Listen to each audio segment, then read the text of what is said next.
Students, here is video of your chapter Nationalism in India, rest video. Now your topic is non-cooperation in rural. Last video में आपने non-cooperation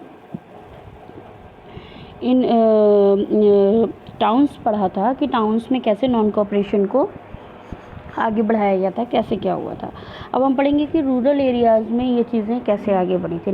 उसमें आपने देखा होगा कि towns में क्या हुआ कि चिल्ड्रंस, टीचर्स, बाकी सर्विसमैन्स, ये सारे लोगों ने नॉन कोऑपरेशन में पार्टिसिपेट किया था। लेकिन फिर क्या हुआ था कि टाउन्स में नॉन कोऑपरेशन जो था मूवमेंट, वो धीरे धीरे करके क्या हो गया था, स्लो मोशन में हो गया था। क्योंकि जैसे कि जो स्टूडेंट्स थे उनको लेकर के उनको क्या प्रॉब्लम है, अपनी एजुकेशन को लेकर के। सेम टीचर्स को प्रॉब्लम हुई कि जब तक हो, और क्लोथ्स को लेकर के प्रॉब्लम आई कि अगर हम विदेशी चीज़ों को हटा दिया तो उसके बाद क्या हुआ कि जब हम खादी यूज़ करेंगे तो खादी, पहली चीज़ तो खादी क्लोथ्स जो थे वो कॉस्टली भी थे और दूसरा मिलने में थोड़ा लेट हुआ करता था। तो इसी तरीके से वहाँ पर क्या हो गया, वो स्लो मोशन में हो गया। अब non cooperation in rural area, सबसे पहले हम देखते हैं अवध में।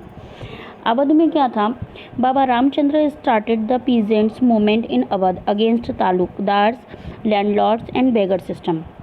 क्या हुआ था, बाबा रामचंद्र ने स्टार्ट किया था पीजेंट मूवमेंट, कहाँ, अवध में। अगेंस्ट किसके, तालुकदार्स होते थे और लैंडलॉर्ड्स, जो बड़ी बड़ी ज़मीनों को अपनी ज़मीनों को उठाया करते थे, मज़दूरों से काम किया करते थे। एंड बेगर सिस्टम ये हुआ करता था कि जो वो मज़दूर जो बिना पैसे के, फ्री ऑफ कॉस्ट उनसे मज़दूरी कराई जाती थी, जिन मज़दूरों से, वो कहलाते थे begar. The peasant movement demanded reduction to of revenue, abolition of begar and social boycott of oppressive landlords. Peasant movement क्या था, उसका क्या डिमांड थी कि रिडक्शन ऑफ रेवेन्यू हो, एबोलिशन ऑफ बेगर हो, बेगर को जो है उनको उनका अधिकार मिले, सोशल बाइकॉट हो ऑपरेसिव लैंडलॉर्ड्स की। In many places nai, dhobi were organised by panchayat to deprive landlords of the service of even barbers and washerman और बार्बर्स की जगह हैं छोटे छोटे नाई और धोबी, इन सब चीज़ों का बढ़ावा दिया गया था। बाई अक्टूबर द औध किसान सभा was setup headed by Jawaharlal Nehru ने कि उन्होंने इस सभा को हेड किया था, वो उसके मेन हेड बने थे अवध किसान सभा का। और ये 1 मार्क का इम्पोर्टेंट क्वेश्चन है कि अवध किसान सभा को किसने हेड किया था, उसको किसके द्वारा वो हेडेड था, तो कौन था, Jawaharlal Nehru. Baba Ramchandra and a few others within a month over 300 branches had been set up in villages around the region. क्या कौन था, जवाहरलाल नेहरू, बाबा रामचंद्र और कुछ और लोगों ने मिलकर के एक अवध किसान सभा सेटअप की थी। विदिन अ मंथ, 1 मंथ के अंदर उसकी लगभग 300 ब्रांचेस जो थी वो सेटअप हो चुकी थी विलेजेस में। As the movement spread in 1921 the houses of talukdars and merchants were attacked, bazaars were looted and grain hoarders were taken over. क्या हुआ कि बाज़ारों को लूटा गया, मर्चेंट्स और तालुकदार जो थे उन पे अटैक किया गया, ग्रेन होर्डर्स और टेकन ओवर, उन पर भी कब्जा कर लिया गया। In many places local leaders told peasants that Gandhi ji had declared that no taxes were to be paid and land was to be redistributed among the poor. उन्होंने कहा कोई भी टैक्सेस जो हैं वो पेड नहीं की जाएंगी, कोई भी टैक्सेस नहीं दिए जाएंगे और जो ज़मीन है वो वापस किनको, गरीबों को बांट दी जाएगी। The name of the Mahatma was being invoked to sanction all action and aspiration। महात्मा का नाम लेकर के, महात्मा जी का, गांधी जी का नाम लेकर के ये सारी बातें की जा रही थी, उनके उस मूवमेंट को आगे बढ़ाया जा रहा था। जबकि महात्मा गांधी जी ने ये नहीं किया था, लेकिन फिर भी उसमें इनका नाम, एक्शन में ये सब कार्य जो किए जा रहे थे उसमें उनके नाम को इन्वॉल्व किया जा रहा था। आंध्र प्रदेश में क्या हुआ, in the Gudem hills of Andhra Pradesh, for instance, a militant guerrilla movement spread in the early 1920s।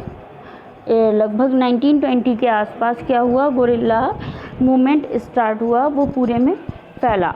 तो क्या हुआ, the colonial government had closed large forest areas preventing people from entering the forest to graze their cattle or to collect fuel, wood and fruits. तो क्या हुआ था आंध्र प्रदेश में, इन गोडेम hills of Andhra Pradesh की गोडेम hills में एक गोरिल्ला मूवमेंट जो था वो स्प्रेड हो गया था। क्यों? क्योंकि कॉलोनियल जो गवर्नमेंट थी had closed large forest areas preventing people from entering the forest to graze their cattle और to collect fuel, wood and fruits. उसने फॉरेस्ट एरिया को बहुत ज़्यादा को अपने अंडर में ले लिया था और उन्होंने वहाँ पे क्या कर दिया था, प्रिवेंट कर दिया था पीपल के एंटर से, कि पीपल्स जो नॉर्मल जो जनता है वो फॉरेस्ट में नहीं आ सकती अपने जानवरों को चराने के लिए, वहाँ से ईंधन लेने के लिए, फ्रूट्स और लकड़ी ये सब लेने के लिए जनता नहीं आ सकती। The person who came to lead them was an interesting figure. Alluri Sitarama Raju जो थे वहाँ के, वो उन्होंने क्लेम किया that he had a variety of special power. He could make current astrological prediction and heal people and he could survive even bullet shots. उन्होंने कहा कि उनमें जो है एक बहुत बड़ी शक्ति है, उनमें जो है पावर है, वो क्या कर सकते हैं लोगों को, जनता को उन्होंने ये अपने लिए हील किया। उन्होंने ये कहा कि वो सरवाइव कर सकते हैं बिना बुलेट शूट के, जो है वो आंदोलन को लड़ सकते हैं, इस आंदोलन को कर सकते हैं। Raju talked to the greatness of Mahatma Gandhi. Raju जो थे वो महात्मा गांधी की ग्रेटनेस के लिए, महानता को कहा करते थे, वो बहुत मानते थे महात्मा गांधी जी को। Said he was inspired by the non-cooperation movement and persuaded people to wear khadi and give up drinking. उन्होंने कहा कि वो महात्मा गांधी जी को बहुत मानते हैं और वो क्या करते हैं, नॉन कोऑपरेशन मूवमेंट को से वो इंस्पायर्ड हैं और वो कहते हैं कि जनता को, जो लोगों को क्या पहनना चाहिए, खादी पहनना चाहिए। But at the same time he asserted that India could be liberated only by the use of force, not non-violence. लेकिन उसी टाइम पे क्या हुआ कि इंडिया लिबरेटेड हो सकती है केवल किसके द्वारा, use of force, only by the force, not violence. Violence की ज़रूरत नहीं है लेकिन फोर्स की आवश्यकता है। The Gudem rebels attacked police station, attempted to kill British officials and carried on guerrilla warfare for achieving swaraj. Raju was captured and executed in 1940। लोगों ने क्या किया, उन्होंने कहा नॉन वायलेंस नहीं होना चाहिए, नॉन वायलेंस से हम लोग जो हैं और फोर्स से ही हम लोग जीत सकते हैं, ना कि अहिंसा से हम लोग नहीं जीत सकते, हम लोगों को ये काम करना ही पड़ेगा। फिर क्या हुआ, अटैक जो गुडेम रेबल्स लोग थे उन्होंने क्या किया, attacked police station, attempted to kill British officers को मारा, guerrilla warfare for achieving swaraj को अचीव करने के लिए, अपनी सफलता हासिल करने के लिए। Raju was captured and executed in 1924, captured किया गया। Non cooperation in rural Assam में क्या हुआ, for plantation workers in Assam freedom meant the right to move freely in and out of the confined space in which they were enclosed, and it meant retraining a link with the village from which they had come। मतलब ये था कि आसाम में क्या हुआ, उस time पे लोगों को क्या कर दिया गया था, कैद कर दिया गया था। जो प्लांटेशन के जो मजदूर थे उनको केवल वहीं पर रहने की इजाज़त थी, वो ये परमिशन नहीं थी उनको कि वो इस एरिया से पास करके, इस एरिया को क्रॉस करके वो अपने गाँव जा सकें, अपने घर जा सकें या आसपास के एरिया में जा सकें, ये उनको परमिशन नहीं थी। तो आसाम की जनता को क्या चाहिए था, उनको इस चीज़ से फ्रीडम चाहिए थी। Under the inland imagination act of 1859 plantation workers were not permitted to leave the tea garden without permission and in fact they were rarely given such permission. एक इनलैंड इमेजिनेशन एक्ट था जो कब बना था, 1859 में। इस इनलैंड इमिग्रेशन एक्ट के अंतर्गत क्या बात थी इसमें, इस एक्ट में, ये इम्पॉर्टेंट है, ये आप लोग समझ लें इस बात को, कि जो प्लांटेशन वर्कर्स थे कहाँ के, टी गार्डन के, जो लोग आसाम में चाय उत्पादन करते थे, टी गार्डन के जो वो थे वर्कर्स थे उनको परमिशन नहीं थी कि वो टी गार्डन छोड़ के जाएं बिना किसी परमिशन के। उनको ऑफिसर से परमिशन लेनी होती थी, ब्रिटिश ऑफिसर से। इनफैक्ट उनको परमिशन भी बहुत ही रेयरली मिला करती थी, तो उनको टी गार्डन में ही रहना पड़ता था। When they heard of the non cooperation movement, thousands of workers डिफाइड the authorities, left the plantation and headed home. जब लोगों ने वहाँ के सुना, उन मज़दूरों ने ये सुना कि एक नॉन कोऑपरेशन मूवमेंट चल रहा है, तो वो क्या किए, उन्होंने थाउजेंड ऑफ वर्कर्स जो थे वो अथॉरिटीज़ को छोड़ के और प्लांटेशंस को छोड़ के, अथॉरिटीज़ को उन्होंने नहीं माना, प्लांटेशंस को उन्होंने छोड़ दिया, वो घर की तरफ निकल पड़े। They believed that Gandhi Raj was coming and everyone would be given land in their own villages. जैसे कि राम राज था, वैसे ही उन्होंने सोचा कि अब गांधी राज आने वाला है और everyone would be given land in their own village, कि अब हर व्यक्ति को अपने गाँव में जगह मिलेगी। तो उन्होंने वहाँ पर वो प्लांटेशन, टी गार्डन वगैरह ये सब छोड़ दी और अपने घर की तरफ चले गए। Period of 1922 to 1930, Swaraj party.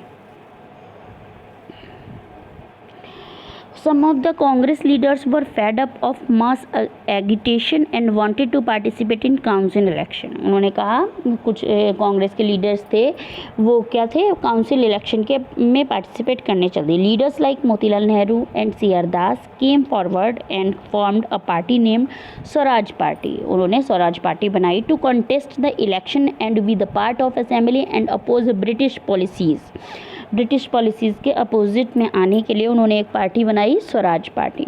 On the other hand, young leaders like Jawaharlal Nehru and Netaji Subhash Chandra Bose wanted movements and large number.